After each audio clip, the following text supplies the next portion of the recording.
Chers amis, bonjour. Aujourd'hui, c'est mon anniversaire. C'est pas mon nom d'anniversaire, c'est mon anniversaire. Je suis née le 4 avril, je suis née le même jour que Cohn-Bendit. Et ce qui en soi est. Je suis née aussi le même jour que Bernard Campan, je crois, si mes souvenirs sont bons. Un inconnu. Un inconnu, il y a des. C'est pas moi qui suis à l'origine du jeu de mots, mais est-ce que c'est mieux qu'un géant qui s'appète? Je sais pas. Bon, oui, j'ai envie de rigoler, alors qu'en fait, je fais une vidéo extrêmement sérieuse. Je suis sous un saule, comme le chanteur, que j'ai découvert hier, enfin, que j'avais déjà entendu, mais qui fait des trucs pas mal. En fait, je vais essayer de pas être trop longue là, parce que tout simplement parce que j'ai un petit peu froid, et puis surtout, c'est l'heure du goûter et que j'ai pas encore goûté. Et je vais vous parler d'Europe, parce que j'ai entendu il y a quelques jours sur Europe 1, je papillonne de radio en radio souvent, euh, même si j'ai toujours ma préférence pour France Inter, bien évidemment. Mais je vais sur Europe 1 aussi, et il y a Daniel Cohn-Bendit qui a une chronique chaque matin là-bas. Et alors je sais qu'officiellement il soutient Macron, c'est pas, on s'en fout. On s'en fout, ça n'empêche pas de dire des choses intéressantes. Il est dans l'erreur. Bon, c'est pas le seul, hein. C'est pas le seul. Mais bon, c'est pas grave. Il a fait une chronique tout à fait intéressante sur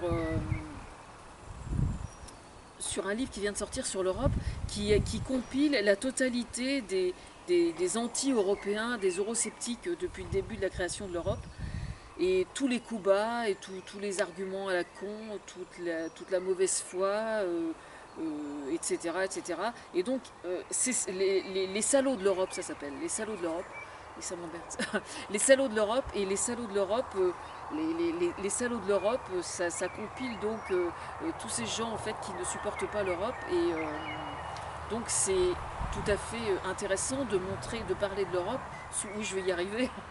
Je suis pas encore en train de tresser des trucs avec le saule, mais l'osier est un saule, donc c'est un peu compréhensible.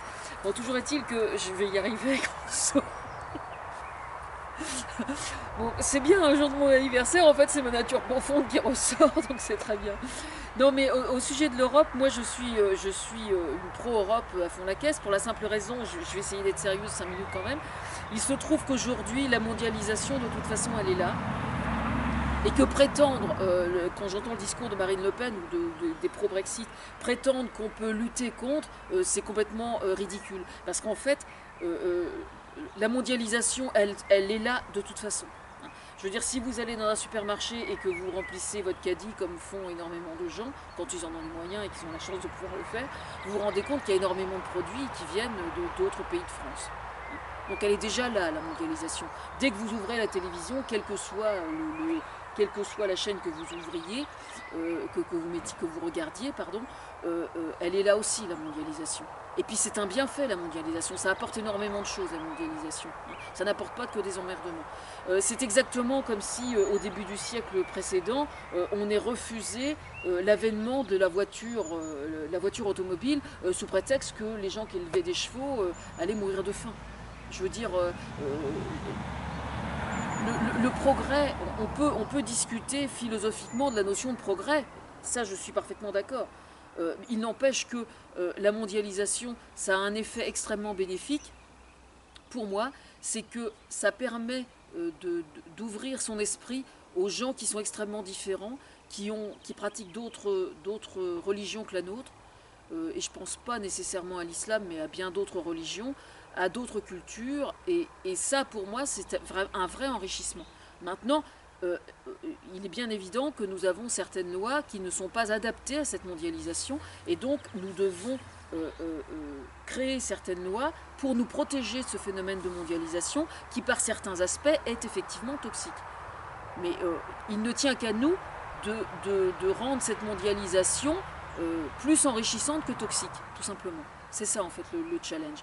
Et pour que cette mondialisation soit plus positive que toxique, nous avons besoin de l'Europe, n'en déplaise à certains.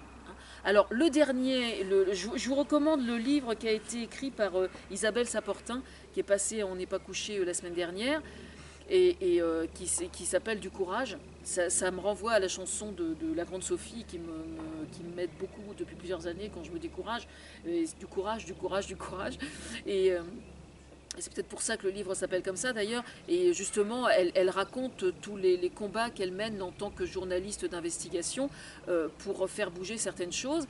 Et ça, c'est un livre extrêmement... Elle est une femme extrêmement courageuse. Et moi, j'admire vraiment ces gens-là parce que ce sont effectivement des lanceurs d'alerte.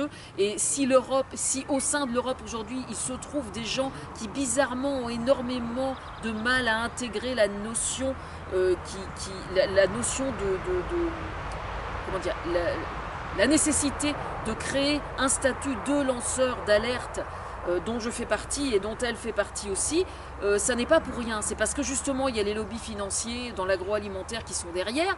Je parle de l'agroalimentaire, mais je pourrais parler de tous les autres lobbies, entre le pétrolier, bon voilà, l'environnement, Monsanto, etc. Bon, on va pas faire la liste ici sur cette vidéo, mais tous ces gens-là pour lutter efficacement contre eux, ça n'est pas chaque pays dans son petit pays malheureusement qui peut le faire, mais bien dans une concertation des pays les uns par rapport aux autres. Et ça, Internet le permet effectivement. Donc moi déjà, j'ai travaillé sur le sujet encore hier matin, le courage, j'ai appelé mon billet, le courage d'organiser un boycott contre les multinationales de l'agroalimentaire qui refusent l'étiquetage alimentaire. Hein, parce que là, ça a été quand même vraiment pas facile à mettre sur pied. Et donc, c'est important de voir les gens courageux. Donc, je ne suis pas la seule. Je suis très courageuse, c'est vrai. Mais je ne suis pas la seule à être courageuse. Et donc, c'est très important de protéger ces gens-là. Je veux dire par là que l'Europe, c'est une nécessité. D'accord ? Alors, Cohn-Bendit a fait un billet justement sur ce livre qui s'appelle Les salauds de l'Europe. Et il en a dit des choses extrêmement convaincantes et extrêmement convaincues, parce que lui, évidemment, en tant que député européen, il est aux premières loges. Et j'ai trouvé ça vraiment super, quoi. Pour un mec qui soutient Macron, je trouve qu'il a de bonnes paroles, quand même. Ah oui. N'importe quoi. Macronerie, oui, c'est sûr.